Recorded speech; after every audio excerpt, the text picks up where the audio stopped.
মুমিন বিশ্বাস করে তার কোনো পেরেশানি নাই, যেদিন সে মারা যাবে ওই দিন তার মুক্তির দিন।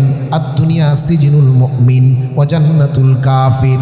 মুমিন চিন্তা করে দুনিয়ার জমিন শেষ হওয়া মানেই তার জন্য সুসংবাদপ্রাপ্ত জান্নাতের সময় চলে আসতেছে, আল্লাহর দিদার লাভ করার সময় আসতেছে। মৌত ছাড়া তো জান্নাতের সুসংবাদ বা জান্নাতের গ্রাম, জান্নাতের মজা পাওয়া যাবে না। মৃত্যু ছাড়া তো আল্লাহর দিদার লাভ করা যাবে না। তাই মুমিন জান্নাত জাহান্নাম এগুলা তার দিলে থাকার কারণে মৃত্যুটাকে সে ভয় করে না, মৃত্যুটাকেও সে তার জন্য নিয়ামত মনে করে নেয়। মৌতে কোনো ভয় নাই। সাময়িক কোনো মুসিবত আসলেও চিন্তা করে আমার পিছনে আমার আল্লাহ আছেন। মাল্লাহুল মাওলা ফালাহুল কুল। যে মাওলার জন্য হয়ে যায় সমস্ত পৃথিবীর সিস্টেম তার জন্য হয়ে যায়, বলুন সুবহানাল্লাহ। সাময়িক মুসিবতে পড়লেও তার দিলে শান্তি থাকে। ঢাকা যাওয়ার জন্য রওনা করছে, যা দেখে সিএনজি স্ট্যান্ড গেছে, যাওয়ার পরে দেখে 5 জন যাত্রী নিয়ে, সাথে সাথে যাত্রী নিয়ে সিএনজি চলে গেছে। এবার বলতেছে আপনি দাঁড়ান, অপেক্ষা করেন। যাই হোক, আবার 10 জন 5 জন মানুষ হইছে। হওয়ার পরে গাজীপুরে গেছে, যাওয়ার পরে বাসে উঠছে। বাসে উঠার পরে হঠাৎ করে তাকায় দেখি পকেটে হাত দিয়া দেখে সাথে টাকাও নাই, মোবাইলও নাই। বাড়ি থেকে চলে গেছে, মনে ছিল না। সাময়িক তার মুসিবত হইছে। এবার সে কী করবে, পুনরায় বাড়িতে চলে আসছে। বাড়িতে এসে আবার গেছি। যাওয়ার পরে বাসের মধ্যে উঠছি। যাওয়ার পরে দেখা যায় সে যেই বাসটায় উঠার সময় সে বাসটায় না উঠে পুনরায় বাড়িতে চলে আসছিল। এবার দেখা যায় ওই বাসটা অ্যাক্সিডেন্ট করে বহু মানুষ দুনিয়ার জমিন থেকে বিদায় নিছে। গাড়িতে উঠতে ছিল, উঠে নাই, তারপরে গাড়ি থেকে নেমে গেছে। এরকম হয় কি না? বিভিন্ন প্রয়োজনে নেমে গেছে। সাময়িক মুসিবত তার জন্য মনে হইতেছে আহা চইলেই যাইতাম, ট্রেনটা খারাপ, ট্রেনের মধ্যে উঠা 1 ঘন্টার মধ্যে ঢাকা চলে যাইতে পারতাম। কিন্তু সাময়িক একটা মুসিবত, হয়তো বা কোনো না কোনো ঘটনা ঘটছে। 1-1.5 ঘন্টা পরে আবার গেছে। যাইয়া দেখে রে, রাস্তায় যাওয়ার পরে দেখা যায় যেই ট্রেনটা আগে গেছে ওই ট্রেনটা অ্যাক্সিডেন্ট করে মানুষগুলা হতাহত হয়েছে। গত রাত গভীর রজনীতেও লঞ্চ অ্যাক্সিডেন্ট হয়েছে। লঞ্চ অ্যাক্সিডেন্ট হওয়ার পরে অনেক মানুষ মারা গেছে। যেই মানুষটা লঞ্চের টিকিট কাটছিল, আসছে লঞ্চে উঠতে পারে নাই, দেখে লঞ্চ ছাইরা দিছি। ওই মানুষটা কালকে রজনীতে লঞ্চে না উঠা তার জন্য রহমত হয়ে দাঁড়িয়েছে, বলুন ঠিক কিনা? ওরে বাবা, যে বান্দা উঠাচ্ছে, মুমিন যখন দেখে রে, মুমিন যখন দেখে তার উপরে সাময়িক কোনো মুসিবত আসছে, সে পেরেশান হয় না, বিচলিত হয় না। সে চিন্তা করে আমার আল্লাহ কোনো মঙ্গল রাখছি, এই জন্য সাময়িক সুবিধা থেকে আমার আল্লাহ বঞ্চিত রাখছি, ঠিক কিনা? এ দুনিয়া মিছে বলে ভাই, শুধুই আসার খেলাঘর। চোখ বুঝিলেই দেখবি রে মন, কে আপন আর কে বা পর। কোথা হতে আগমন, কোথা যেতে হবে রে, কে আনিল কি কারণ জানা নাই রে ববেতি। নদীর পার ভাঙ্গে ও পার করে, এই তো নদীর খেলা। সকাল বেলায় দনিরে তুই, ফকির সন্ধ্যাবেলা। নদী পথে নৌকা চালাও রে মাঝি ভাই, বেলা ডুবার আগে আমি পার নামতে চাই। ডুবে যদি বেলারে আর উঠে না, ভাঙে যদি মেলারে আর জমে না। লা ইলাহা ইল্লাল্লাহ, লা ইলাহা ইল্লাল্লাহ, লা ইলাহা, জোরে লা ইলাহা ইল্লাল্লাহ, লা ইলাহা, লা ইলাহা ইল্লাল্লাহ মুহাম্মাদুর রাসূলুল্লাহ। পাগল মন আমার তুমি কারলা গিয়া বান্দ সুখের ঘর। পাগল মন আমার তুমি কারলা গিয়া বান্দ সুখের ঘর। উপর তলায় বাতি জ্বলে, উপর তলায় বাতি জ্বলে, নিচ তলাতে অন্ধকার তুমি কারলা গিয়া বানাও সুখের ঘর। পাগল মন আমার তুমি কারলা গিয়া বানাও সুখের ঘর।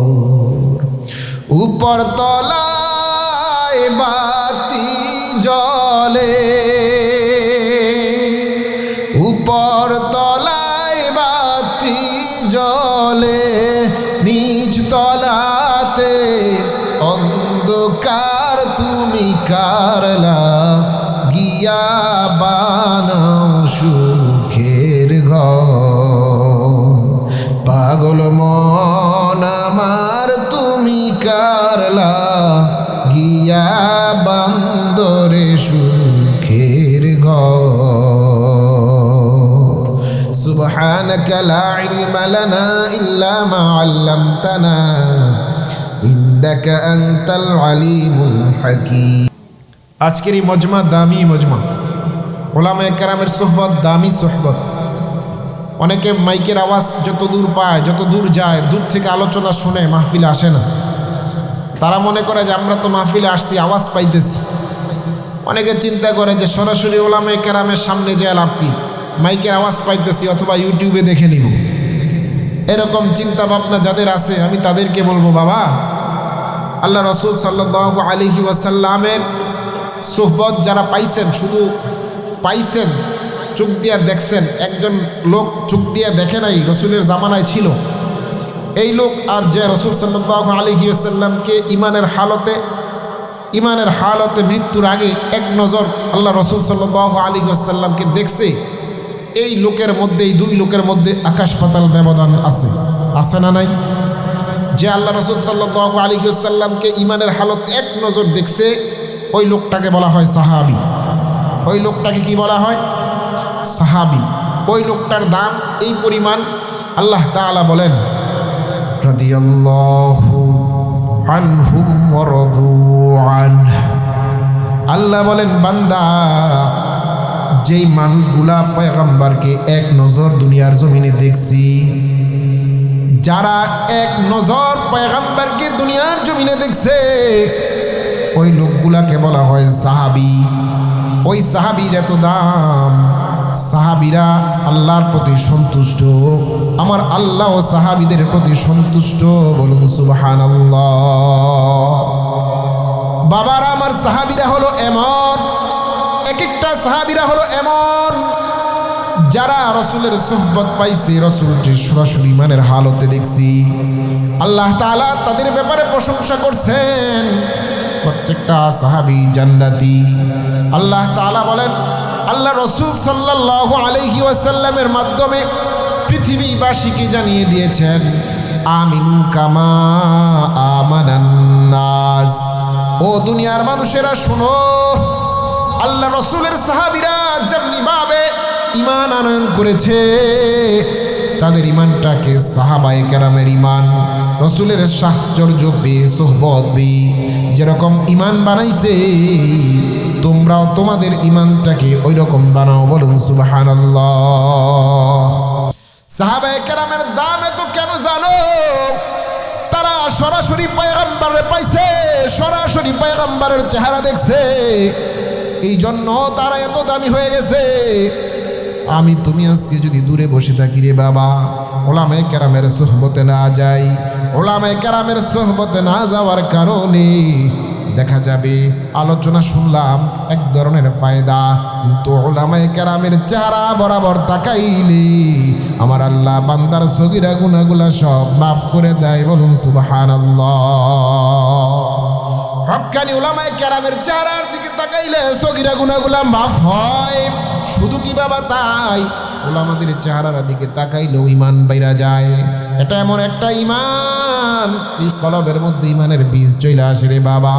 খাজা মঈনুদ্দিন চিশতি রহমাতুল্লাহ আলাইহি এমন একজন ওলিয়া উলিয়া বুজুর্গ ছিলেন, তাকে দেখার পরে হাজার হাজার লক্ষ লক্ষ মানুষ কালিমা পড়া মুসলমান হয়ে গেছে। বলুন সুবহানাল্লাহ। এক জামানা সুহবতে বা আউলিয়া মেহদারাসাদ সালে তাআত বেরিয়া। বাবারে যার মুরব্বি নাই, যে উলামায়ে কেরামের সুহবত যার নাই, যে উলামায়ে কেরামের সুহবত মেনে চলে না, যার জীবনে কোনো উলামাদের সুহবত নাই, সাহচর্য নাই, সে ব্যক্তি এমন তার রুহের ডাক্তার সে নির্ধারণ করে নাই। ওই লোকের আমলের মধ্যে গলতি আছে, গলতি থাকে, কমতি থাকে। তাই তো বলা হয় কোনো না কোনো আলেমের তত্ত্বাবধানে চলো। ও বাবা, যে বান্দা উলামায়ে কেরামের তত্ত্বাবধানে থাকলো, হক্কানি আলেমের তত্ত্বাবধানে থাকা মানে পয়গম্বরের তত্ত্বাবধানে থাকা। বলুন সুবহানাল্লাহ। একা একা চলা যাবে না রে বাবা, একা একা চলা যায় না। দুনিয়ার জমিনে অনেক কিছুই করবার মতো ক্ষমতা তোমার আমার নাই। আল্লাহ তাআলা ও আল্লাহর ওলি যাদেরকে বিশেষ সম্মাননা দান করেছেন, আল্লাহ বলেন আলা ইন্না আউলিয়া আল্লাহি লা খাউফুন আলাইহিম ওয়া লা হুম ইয়াহজানুন।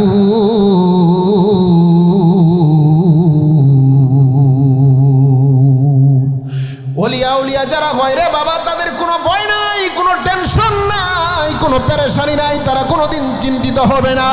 দুনিয়ার জমিনে সাময়িক মুসিবত বিপদ আপদ তাদের দেখা গেলেও তারা দুনিয়ার জমিনেও প্রফুল্ল চিত্তে থাকে, পরকালের জমিনে তারা হবে বাদশাহ। তাই ওলিয়া উলিয়াদের নজরে থাকা আমার আপনার অবশ্যই দরকার আছে। কেন রে বাবা, আমি আপনি একা একা চলতে পারবো না। আল্লাহ রসুল বলেন দুইটা জিনিস উম্মত তোমাদের কাছে আমি রাইখা যাইতেছি, একটা হলো কিতাবুল্লাহ আর একটা হলো সুন্নাহ হাদিস। এই দুইটা জিনিস তোমাদের কাছে রাইখা যাইতেছি। এই দুইটা যদি মেনে চলতে পারো, আঁকড়ায় ধরে রাখতে পারো, তাহলে জেনে রাখো কোনোদিন তোমরা পথভ্রষ্ট হবে না। আঁকড়ায় ধরার মানে হলো দাঁত দিয়া কামড় দিয়া ধরা না, বুকের মধ্যে ধরে রাখা না রে বাবা। কোরআন হাদিস আঁকড়ায় ধরার মানে হলো এই কোরআনে যা লেখা আছে, হাদিসে যা লেখা আছে, এটা বুঝবা, পড়বা, এটা অনুযায়ী আমল করবা। যে বান্দা কোরআন অনুযায়ী আমল করে, হাদিস অনুযায়ী আমল করে রে, ওই বান্দাই কোরআন হাদিসকে আঁকড়ে ধরে রেখেছে। বলেন ঠিক কিনা? ওরে বাবা শোনো, কোরআন শুধু আঁকড়ায় বুকের মধ্যে ধরে রাখলাম, এটা কোরআনকে ধরে রাখা বলা হয় না। সুন্নাহকে শুধু, হাদিসকে শুধু বুকের মধ্যে আঁকড়ায় ধরলাম, এটাকে সুন্নাহ ধরা বলা হয় না। কোরআন শরীফ বুকের মধ্যে নিয়ে আমি গুনাহ করলাম না, কোরআন মানা হলো না, কোরআন ধরা হলো না।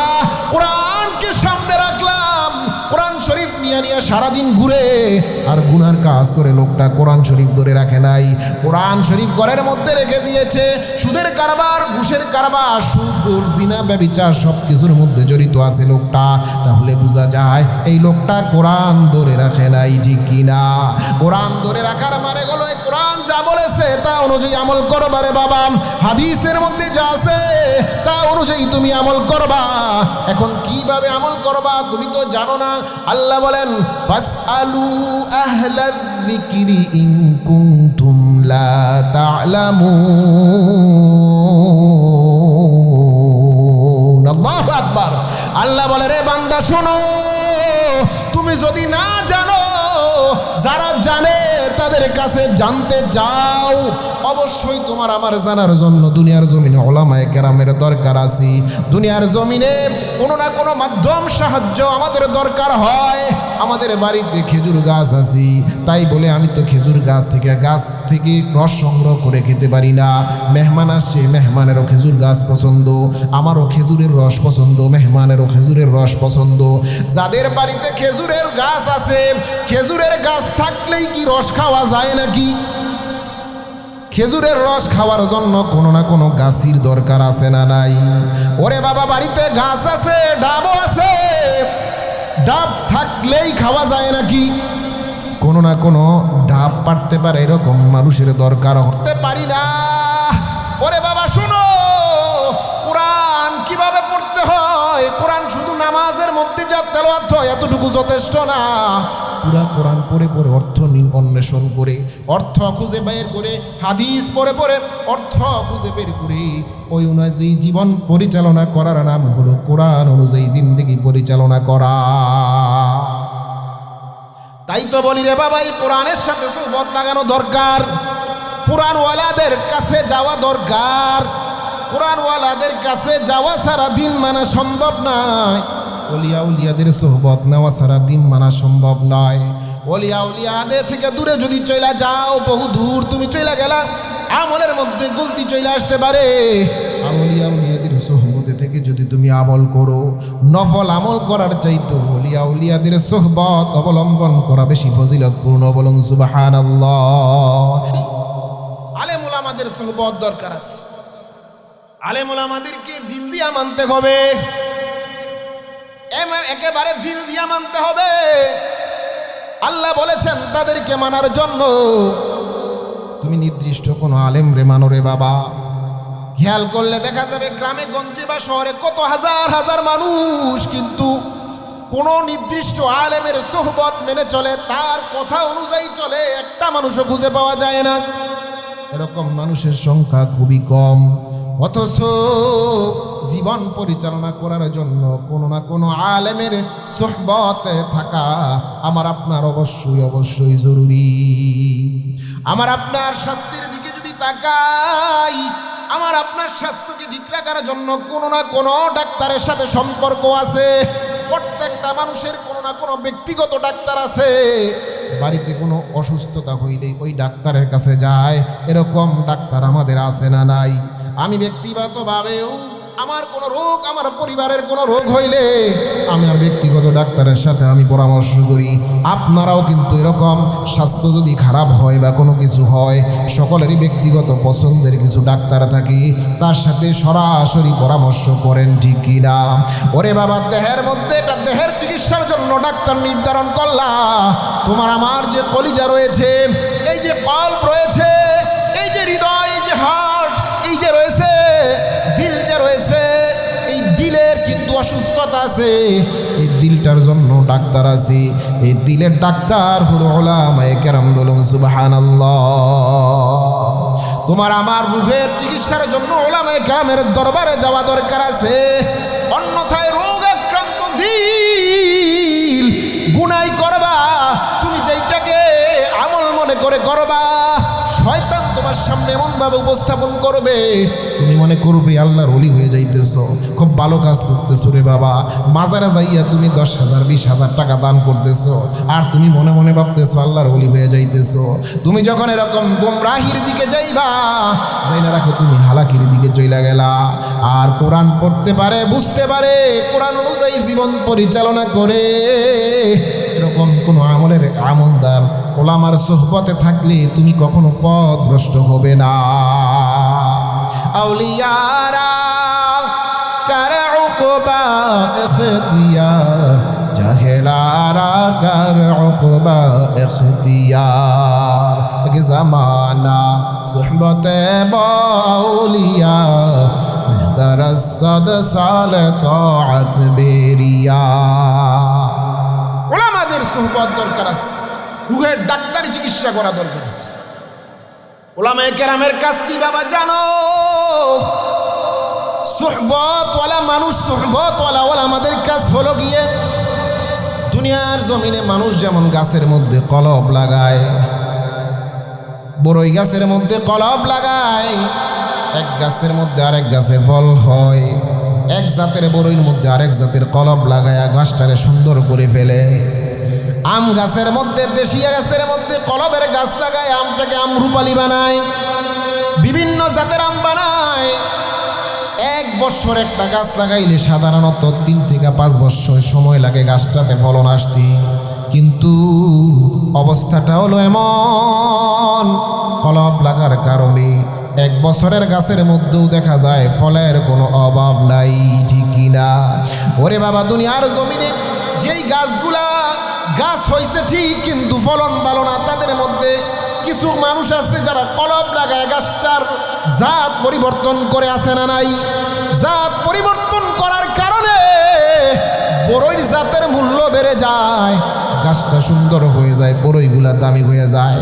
যেই বড়ইগুলা 10 টাকা 15 টাকা কেজি বিক্রি করতে হইতো, জাত ভালো হওয়ার কারণে দেখা যায় 100 টাকা 150 টাকা কেজিতে বিক্রি হয়, ঠিক কিনা? একই গাছ জাত ভিন্ন হয়েছে, করছে কে? কলবওয়ালা। ঠিক তেমনি ভাবে রে বাবা, ওলামায়ে কেরাম, সুহবতে সালিহিন, ওলামাদের সুহবত, ওলিয়া উলিয়া বুজুর্গদের সুহবত যারা পাইছে, তারাও মানুষের কলব ডানিয়া খেলে রে বাবা। তারাও কলবের মধ্যে আল্লাহ তাআলা এমন শক্তি তাদের দিয়া দিছে, যে মানুষগুলো আল্লাহ ভুলে গেছে, রসুল ভুলে গেছে, দুনিয়া নিয়ে মত্ত আছে, গুনার পরে আছে, ওই পচা গান্দা কলবগুলা ওলামায়ে কেরাম ধরে ধরে পাক সাফ করে আল্লাহর মোহাব্বতের বীজ মানুষের কলবের ভিতরে ঢুকায় দেয়। বলুন সুবহানাল্লাহ। এক জামানা সুহবতে আউলিয়া বেহতর সাদ সাল তাআত বেরিয়া। তাই দূরে থাকলে হবে না, ওলামাদের সুহবত নিতে হবে। আজকে পুরা এলাকার মানুষ নেতার অনুসরণ করে চলার চেষ্টা করে, আইডল মানার চেষ্টা করে। যদি জিজ্ঞাসা করি, বাবা তুমি তোমার কোনো ওলামা, কোনো মুরব্বী আছে নাকি? গ্রামের প্রবীণ মানুষ তারে মুরব্বী মাইনা চলো। দুনিয়ার জমিনে বিচার সালিশ বা কত কিছুর জন্য কত মানুষ মাইনা চলো, কিন্তু তোমার জিন্দিগি পরিচালনা করার জন্য কোনো না কোনো আলেমের সুহবত তুমি নিছো নাকি? তোমার আমার কোনো না কোনো আলেমের সাথে যদি সুহবত হয়, আল্লাহ বলেছেন রে বান্দা, সম্পর্ক গড়ো, ওলামাদের সাথে সম্পর্ক রাখো, যারা জ্ঞানী, যারা জানে তাদের সাথে সম্পর্ক রাখো। তাদের কাছে তুমি না জানলে জানতে যাও। ফাসআলু আহলাদ যিকরি ইন কুনতুম লা তা'লামুন। আল্লাহু আকবার। আল্লাহ বলেন, বান্দা মানব ওলামাদের সোহবতে থাকো। যদি থাকতে পারি আমার আপনার জিন্দিগিটা দামি হয়ে যাবে রে বাবা। আল্লাহু আকবার। তাই ওলামা হযরতদের সোহবতে থাকা আমার আপনার জরুরি। নিজস্ব ডাক্তার, শরীরের ডাক্তারের জন্য যেমন ডাক্তার দরকার, নিজস্ব শরীর রক্ষার জন্য, কলবটাকে ঠিক রাখার জন্য ওলামাদের সোহবত দরকার। ওলামা বলতে হক্কানি পীর যারা আছে তাদের সোহবত নেওয়া দরকার। হক্কানি পীরের সোহবত পাইছে দূর, বহু দূর। মানুষের চেহারা সুন্দর হয়ে গেছে, মানুষের আমল সুন্দর হয়ে গেছে, লেবাস সুন্দর হয়ে গেছে। কোথায় রে বাবা চরমনাইর ময়দান? কোথায় চরমনাই পীর? কোথায় ফজলুল করিম? কোথায় ইসহাক সন্দীপী? বলেন কত উলিয়া উলিয়া বুজুর্গ কত দূর, কিন্তু তাদের সোহবত কোনো না কোনো ভাবে পাইছি। পাওয়ার কারণে দেখা যায় পৃথিবীর আনাচে কানাচে আল্লাহওয়ালা মানুষ তৈরি হয়ে আছে। বলুন ঠিক কিনা? তাবলীগের মধ্যে ওলামায়ে কেরামের সোহবত পাইছে, সোয়া পাইছে, যার দরুন দেখা যায় সারা পৃথিবীতে তাবলীগের সোয়ায় মানুষ আছে না নাই? হাজার হাজার মানুষ আজকে তাবলীগের মধ্যে সময় দেয়। ওলামাদের সোহবত পাওয়ার কারণে মানুষগুলো এত দামি হয়ে যায়। আলেম ওলামাদের সোহবত বড় দামি জিনিস। তাই আমি বলবো, নিজের জীবনটাকে পরিচালনা করার জন্য, সুন্দর করে সাজানোর জন্য, গুছানোর জন্য, আমলটাকে ঠিক করার জন্য কোনো না কোনো আমল আলেমের সোহবত অবলম্বন করা দরকার। কোনো না কোনো পীরের হাত ধরা দরকার, বায়াত গ্রহণ করা দরকার, যার কথা অনুযায়ী জিন্দেগি পরিচালনা করব। কোনো না কোনো বুজুর্গের হাত ধরা দরকার, যার কথা অনুযায়ী জীবন পরিচালনা করব। আমি আমার এলাকার মুসলমানদেরকে বলবো, বাবা তুমি তোমার জিন্দেগি মানার জন্য কোনো আলেমের হাত ধরছো নাকি? তুমি তোমার জীবন পরিচালনা করার জন্য কোনো বুজুর্গের হাত ধরছো নাকি? না না, তুমি তো ধরো নাই। এলাকায় তালাশ করলে দেখা যাবে বুজুর্গের হাতের সাথে কারো হাত নাই, অনেকের হাত নাই। এলাকার নেতা এলাকার অনেকের সাথে পরামর্শ করে, যার তরুণ দেখা যায় সমস্যা কোনোদিন শেষ হয় না। অথচ ওলামায়ে কেরামে বুজুর্গ আউলিয়া উলিয়া তাদের সাথে যদি হাত লাগাও, তোমার জিন্দগিটা প্রশান্তিতে ভরে যাবে। ওলামায়ে কেরামের কাজ হলো মানুষটাকে আল্লাহর ওলি বানানো দেয়া।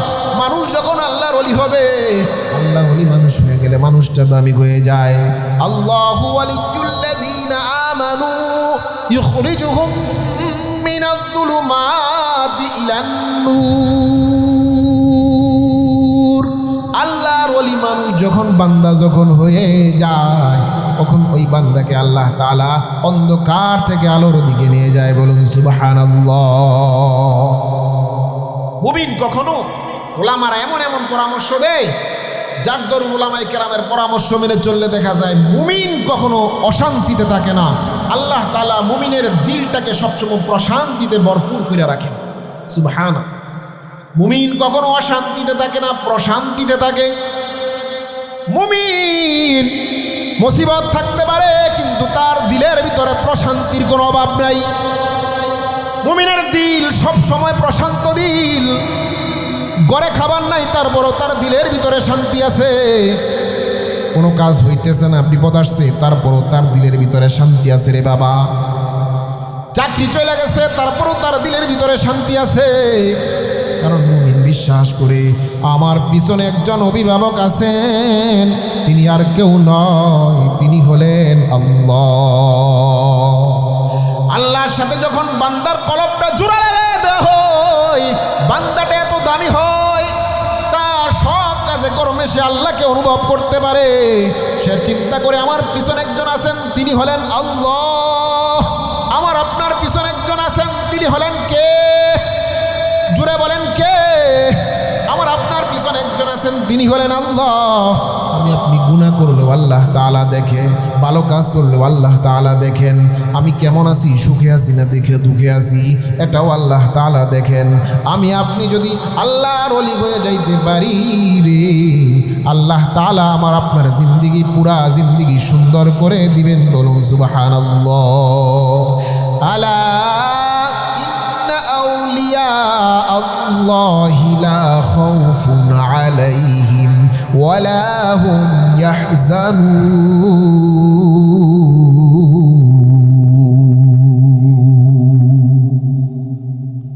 ওলিয়া উলিয়া হইতে পারলে কোনো ভয় নাই। ওলামারা তলাবাদেরকে, সাধারণ মানুষদেরকে আল্লাহর ওলি বানানোর ফিকির করেন। আর বান্দা যখন আল্লাহর ওলি হয়, তার কোনো ভয়, কোনো পেরেশানি, কোনো টেনশন থাকে না রে বাবা। তাই ওলামাদের সোহবত নাও, ওলামাদেরকে মানো, ওলামাদের ইতাআত করে চলো, তাহলে দেখবা জিন্দেগি সুন্দর হয়ে যাবে, প্রশান্তি চলে আসবে। যে কথা বলতেছিলাম, অশান্তি নয়, বিপদ আসলেও প্রশান্তিতে থাকতে পারো। একটা মানুষ যখন নাকি মুমিন হয়, কোনো না কোনো আল্লাহর ওলির সোহবতে থাকে, তার উপরে মুসিবত আসলেও আল্লাহর ওলি বুঝায়, ও বাবা, আমার তোমার পিছনে একজন আল্লাহ আছেন, যিনি কোনোদিন তোমার আমার ক্ষতি চায় না। মানুষ যখন আল্লাহর ওলি হয়, নেক কাজগুলো সবই ঠিক সময় মতো আদায় করে ইবাদত বন্দেগীতে থাকে, তখন তার ভিতরে প্রশান্তি থাকে। কারণ সে জানে মরলেও লাভ, যেদিন মারা যাবে সেদিনও তার জন্য জান্নাতের টিকিট হয়ে যাবে। বলুন সুবহানাল্লাহ। মুমিনের কোনো ভয় নাই রে বাবা। মুমিন বিশ্বাস করে, তার কোনো পেরেশানি নাই। যেদিন সে মারা যাবে, ওই দিন তার মুক্তির দিন। আদ-দুনিয়া সিজনুল মুমিন ওয়া জান্নাতুল কাফির। মুমিন চিন্তা করে দুনিয়ার জমিন শেষ হওয়া মানেই তার জন্য সুসংবাদপ্রাপ্ত জান্নাতের সময় চলে আসতেছে, আল্লাহর দিদার লাভ করার সময় আসতেছে। মৌত ছাড়া তো জান্নাতের সুসংবাদ বা জান্নাতের গ্রাম জান্নাতের মজা পাওয়া যাবে না, মৃত্যু ছাড়া তো আল্লাহর দিদার লাভ করা যাবে না। তাই মুমিন জান্নাত জাহান্নাম এগুলা তার দিলে থাকার কারণে মৃত্যুটাকে সে ভয় করে না, মৃত্যুটাকেও সে তার জন্য নিয়ামত মনে করে নেয়। মৌতে কোনো ভয় নাই। সাময়িক কোনো মুসিবত আসলেও চিন্তা করে আমার পিছনে আমার আল্লাহ আছেন। মাল্লাহুল মাওলা ফালাহুল কুল, যে মাওলার জন্য হয়ে যায় সমস্ত পৃথিবীর সিস্টেম তার জন্য হয়ে যায়, বলুন সুবহানাল্লাহ। সাময়িক মুসিবতে পড়লেও তার দিলে শান্তি থাকে। ঢাকা যাওয়ার জন্য রওনা করছি, যা দেখে সিএনজি স্ট্যান্ড গেছে, যাওয়ার পরে দেখে 5 জন যাত্রী নিয়ে সাথে সাথে যাত্রী নিয়ে সিএনজি চলে গেছে। এবার বলতেছে আপনি দাঁড়ান, অপেক্ষা করেন। যাই হোক, আবার 10 জন 5 জন মানুষ হইছে, হওয়ার পরে গাজীপুরে গেছে। যাওয়ার পরে বাসে উঠছে, বাসে উঠার পরে হঠাৎ করে তাকায় দেখি পকেটে হাত দিয়া দেখে সাথে টাকাও নাই, মোবাইলও নাই। বাড়ি থেকে চলে গেছে, মনে ছিল না। সাময়িক তার মুসিবত হইছে, এবার সে কী করবে, পুনরায় বাড়িতে চলে আসছে।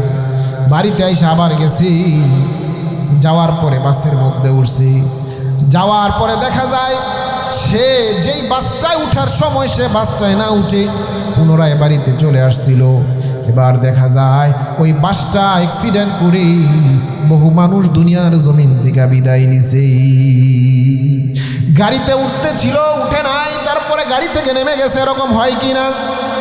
বিভিন্ন প্রয়োজনে নেমে গেছে, সাময়িক মুসিবত তার জন্য মনে হইতেছে আহা চইলেই যাইতাম, ট্রেনটা খারাপ, ট্রেনের মধ্যে উঠা 1 ঘন্টার মধ্যে ঢাকা চলে যাইতে পারতাম। কিন্তু সাময়িক একটা মুসিবত, হয়তো বা কোনো না কোনো ঘটনা ঘটছে। 1-1.5 ঘন্টা পরে আবার গেছে, যাইয়া দেখে রে রাস্তায় যাওয়ার পরে দেখা যায় যেই ট্রেনটা আগে গেছে ওই ট্রেনটা অ্যাক্সিডেন্ট করে মানুষগুলা হতাহত হয়েছে। গত রাত গভীর রজনীতেও লঞ্চ অ্যাক্সিডেন্ট হয়েছে। লঞ্চ অ্যাক্সিডেন্ট হওয়ার পরে অনেক মানুষ মারা গেছে। যেই মানুষটা লঞ্চের টিকিট কাটছিল, আসছে লঞ্চে উঠতে পারে নাই, দেখে লঞ্চ ছাইরা দিছি। ওই মানুষটা কালকে রজনীতে লঞ্চে না উঠা তার জন্য রহমত হয়ে দাঁড়িয়েছে, বলুন ঠিক কিনা? ওরে বাবা, যে বান্দা উঠাচ্ছে, মুমিন যখন দেখে রে, মুমিন যখন দেখে তার উপরে সাময়িক কোনো মুসিবত আসছে, সে পেরেশান হয় না, বিচলিত হয় না। সে চিন্তা করে আমার আল্লাহ কোনো মঙ্গল রাখছি, এই জন্য সাময়িক সুবিধা থেকে আমার আল্লাহ বঞ্চিত রাখছি, ঠিক কিনা? ওরে বাবা শুনো, বিগত সরকার সরকার যেটা গেছে, এই সরকারের আমলে অনেকেই কমিটির মধ্যে নাম লেখানোর ফিকির করছে। সভাপতি পদ পাইলেও খুশি হয়েছে, সেক্রেটারি পাইলেও খুশি হয়েছে, ঠিক কিনা? পদ পাওয়ার জন্য কত যুদ্ধ করছে। যারা পাইছে এখন যখন নাকি কমিটির নাম ধরে ধরে বাড়িতে যাইয়া তালাশ করে রে, যাদের নাম নাই ওই নাম না থাকাটাও বর্তমানে তাদের জন্য রহমত হয়ে দাঁড়িয়েছে, ঠিক কিনা? যাদের নাম নাই ওই সময় কত কষ্ট করছে, কমিটিতে কষ্ট পাইছে না, কত কষ্ট পাইছে, কিন্তু এখন ওই কমিটিতে নাম না থাকাটা তাদের জন্য রহমত হয়ে দাঁড়িয়েছে, ঠিক কিনা? কারণ এখন নাম থাকলেও ঝামেলা মুসিবত আছে না নাই? মুমিন চিন্তা করে এখন হইতেছে না, ভবিষ্যতে আমার আল্লাহ আরো সুন্দরটা, আরো কল্যাণ, আরো ভালো যেটা সেটা দিবেন, বলুন সুবহানাল্লাহ। এই যে একটা ইত্মিনান, এই যে একটা দিল প্রশান্ত দিল, এই দিলটা সবসময় মুমিনের থেকে যায়। থাকার কারণে মুমিন কোনোদিন যত সমস্যাই হোক মুমিন কোনোদিন কষ্ট অনুভব করে না। হ্যাঁ, সাময়িক কষ্ট লাগতে পারে, কিন্তু প্রশান্ত বদনে প্রশান্ত চিত্তে থাকে রে, কারণ সে চিন্তা করে আমার পিছনে একজন গাইডলাইন আছে, একজন অভিভাবক আছে, তিনি হলেন আল্লাহ।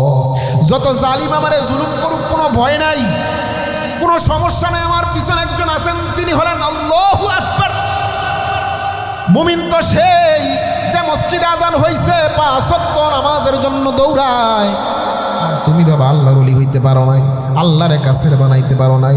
না বানানোর কারণে তোমার কোনো টেনশনের কোনো অভাব নাই, পেরেশানির কোনো কমতি নাই।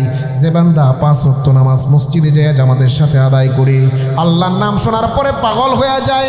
ওয়া ইযা তুতলা আলাইহিম আয়াতুনা, আল্লাহ তাআলা বিভিন্ন আয়াতের মাধ্যমে আল্লাহ তাআলা বলেন ওয়া ইযা তুতলা আলাইহিম আয়াতুনা যাদাতহুম ঈমানা, ওয়া আলা রাব্বিহিম ইয়াতাওয়াক্কালুন।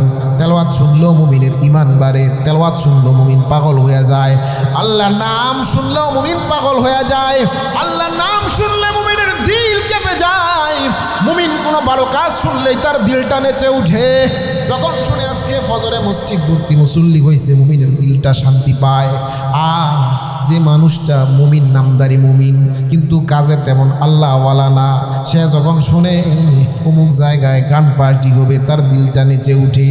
আর মুমিনের দিলটায় কষ্টে করে যায় রে বাবা, মুমিনের দিলে দিলে কষ্ট হয়।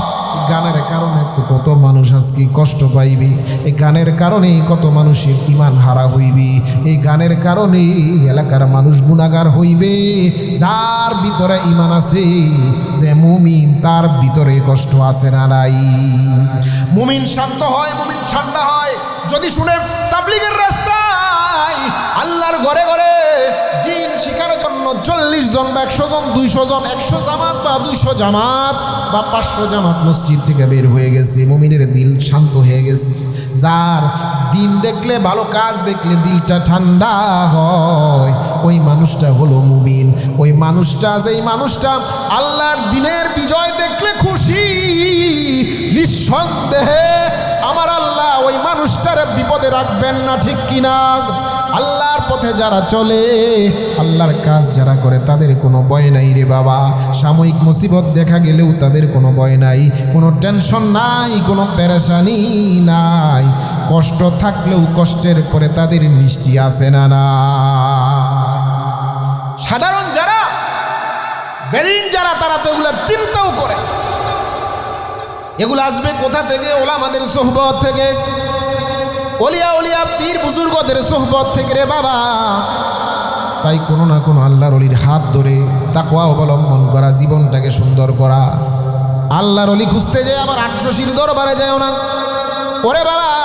ওলি খুঁজবা, ওলি খুঁজবা, ওলির মধ্যেও, দুনিয়ার মধ্যে ওলি গাউস কুতুব নামদারি বন্ডেরও অভাব নাই।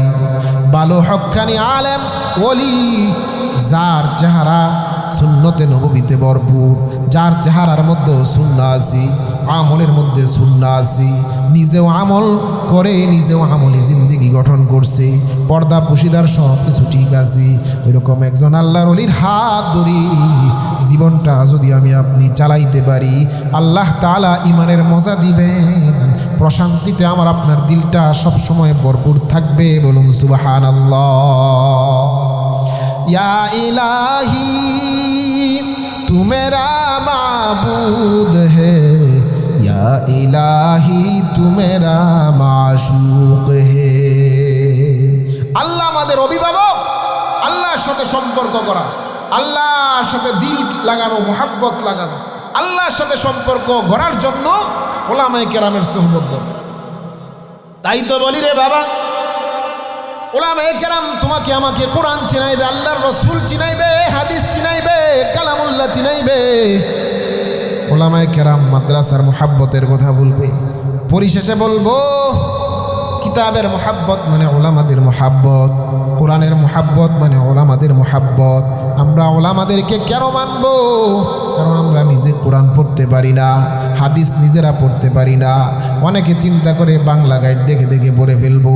না রে বাবা না, বাংলা গাইড পড়ে সব কিছু হাসিল করা যায় না।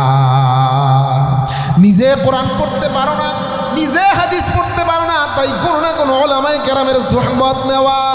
তাই কোরআনকে সম্মান, কোরআনকে ভালোবাসার আসনে সব সময় জায়গা দেওয়া, কোরআনকে আসনের সম্মানের আসনে জায়গা দেওয়া মানে ওলামাদেরকে সম্মানের আসনে জায়গা দেওয়া। কোরআনের ঘর, এই মাদ্রাসা বিশেষ একটি জায়গা। এই মাদ্রাসা থেকে বহু ছাত্র হাফেজ হয়েছে, আলেম হয়েছে। এই মাদ্রাসার সম্পর্ক যাদের সাথে হবে আশা করা যায় নাজাতের জরিয়া তাদের অবশ্যই আছি। তাই তো বলি রে বাবা মুসলমান, এই তিলশুনিয়া হাফিজিয়া মাদ্রাসা যেই সময় প্রতিষ্ঠা হয়েছে, ধাঁচে ধাঁচে পূর্বও এক সময় ছিল, মধ্য দিয়ে বন্ধ ছিল, আবার চালু হয়েছে। বহু হাফেজ এই মাদ্রাসা থেকে হয়েছে, হাফেজ অনেকে হয়েছে। গেছে, তারপরও আলেমও হয়েছে। আমি ওই মাদ্রাসার সন্তান, এই মাদ্রাসায় আমিও কোরআন পড়েছি, এই মাদ্রাসায় থেকে থেকে আমি কোরআন পড়ে আজকে পর্যন্ত এসেছি। যারা মাদ্রাসা কায়েমের জন্য চেষ্টা করেছিল, অনেকে আজকে দুনিয়ার জমিনে নাই, কিন্তু মাদ্রাসা পরিচালনার জন্য সময় ব্যয় করেছিল। আব্দুল হান্নান মাস্টার সাহেব আজকে দুনিয়ার জমিনে নাই, কিন্তু তিলশুনিয়া হাফিজিয়া মাদ্রাসার ইতিহাস তালাশ করলে তার নাম আছে না নাই? আমজাদ মেম্বারের নাম আছে না নাই রে বাবা? অনেক মুরব্বীদের নাম আছে, যাদের পরিশ্রম তিলশুনিয়া মাদ্রাসা কায়েম হয়েছিল, যারা ওলামা গড়ার কারখানা তৈরি করে দিয়া গেছে, আজকে দুনিয়ার জমিনে নাই, কবরে চলে গেছে। ছাত্ররা মাদ্রাসায় কোরআন তেলাওয়াত করে রে বাবা, যত পারা তেলাওয়াত করে, যত খতম তেলাওয়াত করে। আজকে মাস্টার নাই, মেম্বার নাই, কাদিরা মাস্টার নাই, যারা তারা কবরের মধ্যে শুয়া শুয়াও দেখা যায় জিবরাইল আমিন বা ফেরেশতা দিয়া আল্লাহ তাআলা তাদের কবরের মধ্যে সওয়াব পাঠাইতেছে। বলুন সুবহানাল্লাহ। দাজাল কুরআন ইনদা রাসিহি। কুরআন এমন একটা নেকি, কুরআন এমন একটা নেক, বান্দা যখন কবরে চলে যায়, কবরে যাওয়ার পরে বান্দার হালত হবে এমন, দুনিয়ার জমিনে অন্য কোনো কিছুই বাবা তোমার আমার সঙ্গে যাবে না। দুনিয়ার জমিনের টাকা পয়সা, অর্থ সম্পদ, ধন দৌলত যা কিছু কামাইছি কোনো কিছুই যাবে না, কিন্তু কোরআন আমার তোমার আমার বন্ধু হবে। একটা নেককার মানুষের সুরত ধারণ করে কোরআন তোমার আমার সঙ্গে যাবে। এমন সময় যাবে যেই সময় কবরের মধ্যে কেউ নাই, কবরের মধ্যে রাখার পর আপনজনরা লাফ দিয়া যখন কবর থেকে উঠা যাবে, ভাই হোক সন্তান হোক, বাবার কবরের লাশটা, বাবার লাশটা কবরের মধ্যে রাইখা লাফ দিয়া কবর থেকে উঠা গেছে। মৃত ব্যক্তি তাকায় দেখে কেউ নাই। এমন একটা সময় পাপিষ্ঠ বলবে, ইয়া লাইতানি কুনতু তুরাবা। হায়রে, দুনিয়ার জমিনে গুনাহ করছি, পাপ করছি, নেকের কোনো কাজ করতে পারি নাই, আজকে আল্লাহর সামনে কি জবাব দেব? এই যে সাববিচ্ছুর ঘর, এই যে মুসিবত সামনে দেখতেছি, কিভাবে কি হবে? হায় রে, আমার যদি আর পুনরায় না উঠতেই হইতো, আমি যদি মাটি হয়ে যেতে পারতাম, আমি যদি বিলীন হয়ে যেতে পারতাম, আমার যদি রবের সামনে না দাঁড়াইতে হইতো, কতই না ভালো হইতো। আফসোস করতে থাকবে রে বাবা। ওই দিন ওই সময় কবরের ভিতরে যেই সময় মুসিবতের সময়, ওই সময় দেখা যাবে কোরআন, যেই কোরআনের ঘর প্রতিষ্ঠার জন্য মেহনত করছো রে বাবা, যেই ঘরে ছাত্ররা পড়ছে, যেই ঘরের বারান্দায় তোমার মেহনত আছে, যেই ঘরের ইটের মধ্যে তোমার ছোঁয়া আছে, বালুতে ছোঁয়া আছে, যেই ঘর থাকার কারণে ছাত্ররা হাফেজ হইতে পারছি, ওই কোরআন দেখা যাবে একটা নেককার মানুষের সুরত ধারণ করে কবরের ভিতরে ঢুকে যাবে। বলুন সুবহানাল্লাহ। ইযা জাল কুরআনু ইনদা রাসিহি, মাথার কাছে গিয়া বসবে। বলুন সুবহানাল্লাহ। কুরআন ডাক দিয়া বলবে, মানুষ ডাক দিয়া বলবে, তুমি কে? এত সুন্দর চেহারাদারি মানুষ তোমারে তো জীবনে কোনোদিন দেখি নাই। আজকে কবরের মধ্যে তুমি কোত্থেকে আসছো? আজকে তুমি কোত্থেকে আসছো? কবরের মধ্যে তুমি আসছো। এরকম যখন প্রশ্ন করবে, তখন বলবে, ও বান্দা, তোমার কোনো ভয় নাই, তোমার কোনো টেনশন নাই, তুমি পেরেশান হইও না, তুমি কোনো ভয় পেও না। তুমি যেই জিন্দেগি শেষ করে কবরে আসছো, শোনো, মুনকির নাকির আসবে, তারা সওয়াল জবাব করবে। কোরআন তোমার বন্ধু। দুনিয়ার জমিনে আমি তো তোমার সেই কোরআন, যেই কোরআন তুমি গভীর রজনীতে তেলাওয়াত করছো, অথবা এই কোরআন প্রতিষ্ঠার মেহনত করছো, অথবা মাদ্রাসা কায়েমের মেহনত করছিলা।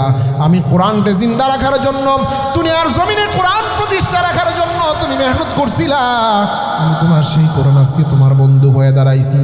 ও বন্ধু, তোমার কোনো ভয় নাই, কোনো টেনশন নাই। কবরে যখন মুনকির নাকির আসবি, আমি তোমার পক্ষ হইয়া মুনকির নাকিরের প্রশ্নের জবাব দিয়া দিব। বলুন সুবহানাল্লাহ। কোরআন জবাব দিবে। আল্লাহু আকবার। ওরে বন্ধু শুনো, সামনের গাটিগুলো আরো বিপজ্জনক। ফুল সেরাতের ফুল পাড়ি দেয়া, হাসরের ময়দানে দাঁড়ানো। তোমার তো এগুলা দাঁড়াতে হবে। একটা মানুষ নাই যার ফুল সেরাতের ফুল পাড়ি দিতে হবে না, হাসরের ময়দানে দাঁড়াতে হবে না, মিজানের পাল্লায় নেকি ওজন দেয়া হবে। কোরআন বলবে, আমি প্রত্যেকটা গাটিতে তোমার সাথে থাকবো। বলুন সুবহানাল্লাহ। এই কালামে জিন্দা কোরআনে হাকিম, متاع لا يزال قديم جميع العلم في القرآن حكيم تقاصر عنه أصحاب الرجال এ কোরআন তোমার বন্ধু হবে কোরআন বলবে রে বন্ধু আমি তোমার প্রত্যেকটা গাড়িতে আমি তোমার সাথে থাকবো কবরে তুমি আমারে বন্ধু হিসেবে পাইবা ফুলসিরাতের সময় তুমি আমারে পাইবা আমি তোমার হাত ধরে ধরে ফুলসিরাত পার করায়া দিব হাসরের ময়দানেও তুমি আমারে পাইবা আমি আল্লাহর সামনে তোমার দরবারে তোমার জন্য সুপারিশ করব পয়গম্বর বলেন মা মিন শাফিঈন আফদালু মানজিলাতান ইনদাল্লাহি মিনাল কুরআন লা নাবিয়্যুন ওয়ালা মালাকুন ওয়ালা গায়রুম অন্যান্য নবী রাসূল ওলি আউলিয়া গাউস কুতুব তারা সুপারিশ করবে নবী রাসূল শুহাদা তারা সুপারিশ করবে কিন্তু তাদের চাইতেও শক্তিশালী একটা সুপারিশ হবে কোরআনে এ কোরআন এমন বড় একটা দামি সুপারিশকারী হবে রে বাবা এ কোরআন আল্লাহর কালাম হাসরের ময়দানে বান্দার জন্য সুপারিশ করবে কোরআন সুপারিশ করবে হাদিসের মধ্যে আসছে রে যাও সুপারিশ করবে নিজস্বভাবে কোরআন বান্দার জন্য সুপারিশ করবে সুবহানাল্লাহ আল্লাহকে বলবে মালিক তোমার এই বান্দা আমারে তেলাওয়াত করছে আমারে প্রতিষ্ঠা করার জন্য সে রাত দিন মেহনত করছে আমার এক প্রতিষ্ঠা করার জন্য মাদ্রাসা বানাইছে আমারে প্রতিষ্ঠা করার জন্য সে জনে জনে মানুষের কাছে গেছে ও মালিক আজকের দিন তোমার দরবারে আমি আমার এই বন্ধুর জন্য ক্ষমা চাইতেছি আমি আমার বন্ধুর কল্যাণ চাইতেছি মুক্তি চাইতেছি আমার আল্লাহ বলবেন কালাম যারে কালাম যা যা যা আমি তোর সুপারিশ কবুল করলাম তুই তোর বন্ধুর নিয়ে জান্নাতে চলে যা সুবহানাল্লাহ এই কালামুল্লাহ হাত ধরে জান্নাত পর্যন্ত নিয়ে যাবে আল্লাহু আকবার জান্নাতের দরজাটা টান মেরে খুলবে তারপরে আমার আপনারে জান্নাতে ঢুকাই দিবে তারপরে কালামের জায়গায় চলে যাবে বাল হুয়া কুরআনুম মাজিদুন ফি লাউহিম মাহফুজ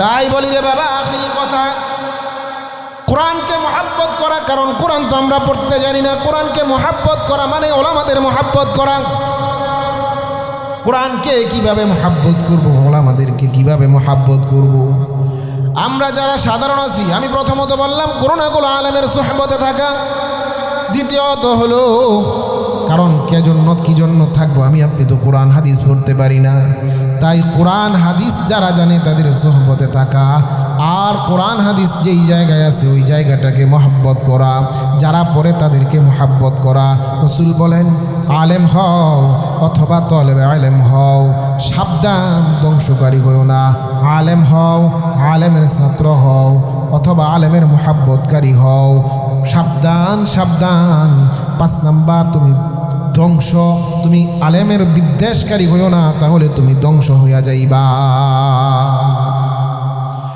দিলশুনিয়া মাদ্রাসা আমি বলছিলাম কত মানুষ নাই চোখের সামনে দিয়া চলে গেছে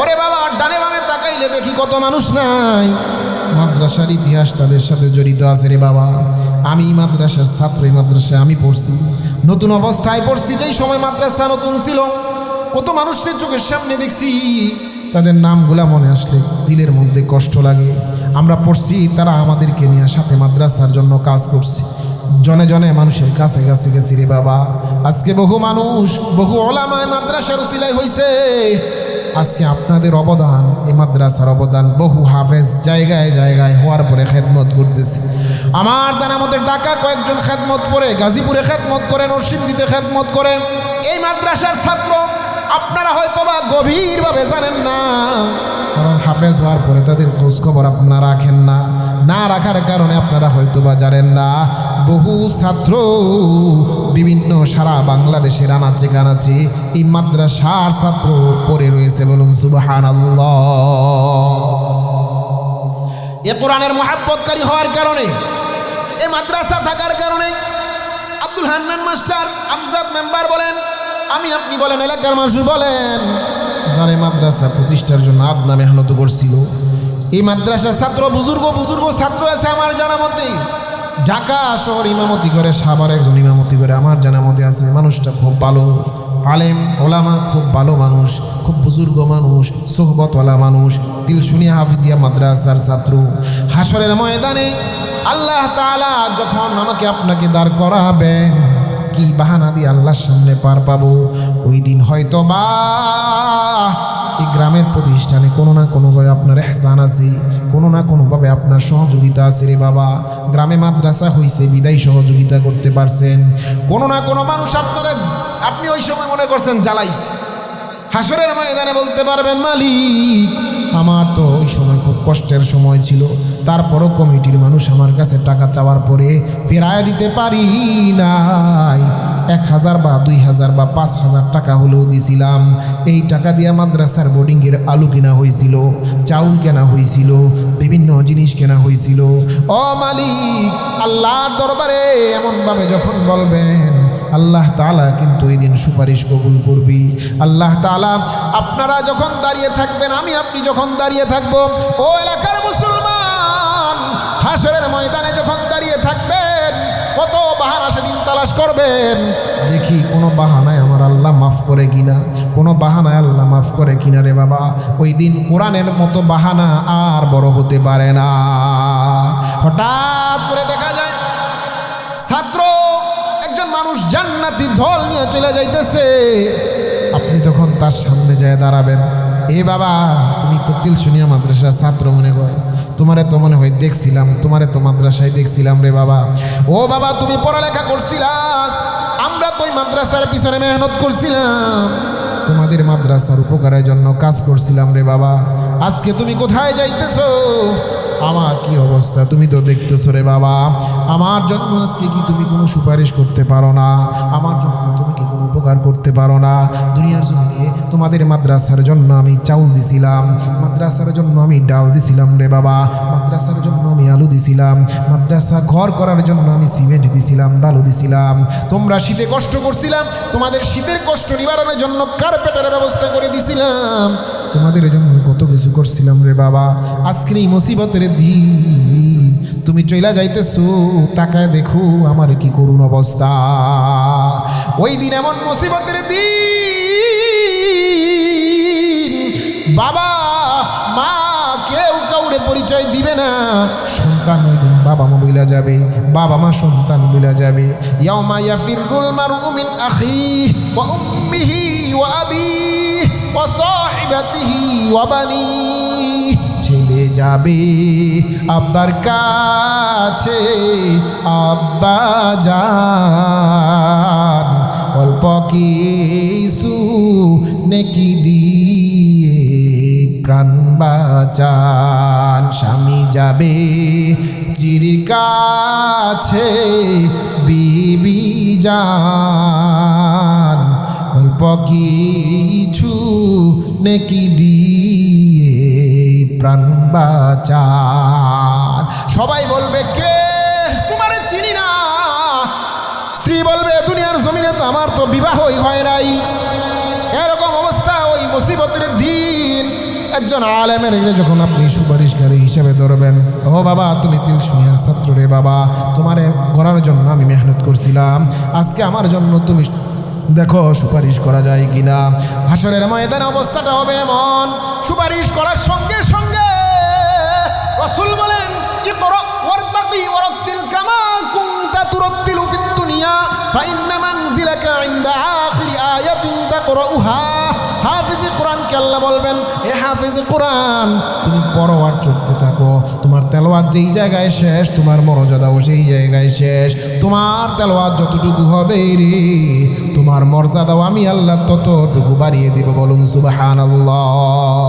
মান ক্বারাআল কুরআনা ফাস্তাযহারাহু ফাআহাল্লা হালালাহু ওয়া হাররামা হারামাহু আদখালাহুল্লাহুল জান্নাহ ওয়া শাফাআহু ফি আশারাতিন মিন আহলি বাইতিহি কুল্লুহুম ক্বাদ ওয়াজাবাত লাহুন নার। আল্লাহু আকবার বলেন। আল্লাহ রাসূল বলেন, ও বান্দা হাসরের ময়দানে হাফেজে কোরআন তো নিজে জান্নাতি হবে, যে হাফেজ নিজে তেলাওয়াত করছে, হালাল হারাম তো নিজ অনুযায়ী চলছে, হালাল হারাম তো নিজ করে চলছে রে, ওই বান্দার পিতামাতাকে আমি আল্লাহ জান্নাতের সুসংবাদ বা বিশেষ সম্মাননা দিবে আল্লাহ। কিন্তু ওই হাফেজে কোরআনের সুপারিশে জাহান্নামের ওয়ারেন্ট প্রাপ্ত 10 জন আসামিকে আল্লাহ জান্নাত দিয়া দিবেন, বলুন সুবহানাল্লাহ। পুরা জাহান্নামে দইরা নিয়ে যাইতেছে এরকম 10 জন ব্যক্তিরে হাফেজে কোরআন দইরা সাথে সাথে জান্নাতে নিয়ে যাইতে পারবে, বলুন সুবহানাল্লাহ। আর যারা ওয়ারেন্ট প্রাপ্ত না, কোনো না কোনো নেকির কারণে একটু বাইজা রইছে, ওই রকম হাজার হাজার হাফেজ আলেম হাজার হাজার মানুষকে কাফেলা বানায় জান্নাতে নিয়ে যাবে, বলুন সুবহানাল্লাহ। তাই হাফেজে কোরআনদের হাত ধরে, ওলামাদের হাত ধরে আমি আপনি এই গ্রামের মাদ্রাসা জিন্দা রেখে জান্নাতে যাইতে রাজি আছি তো? কারা কারা রাজি আছি? হাত তুলে দেখাই। আল্লাহ আমাদের সবাইকে কবুল করুক, সকলে বলুন আমিন।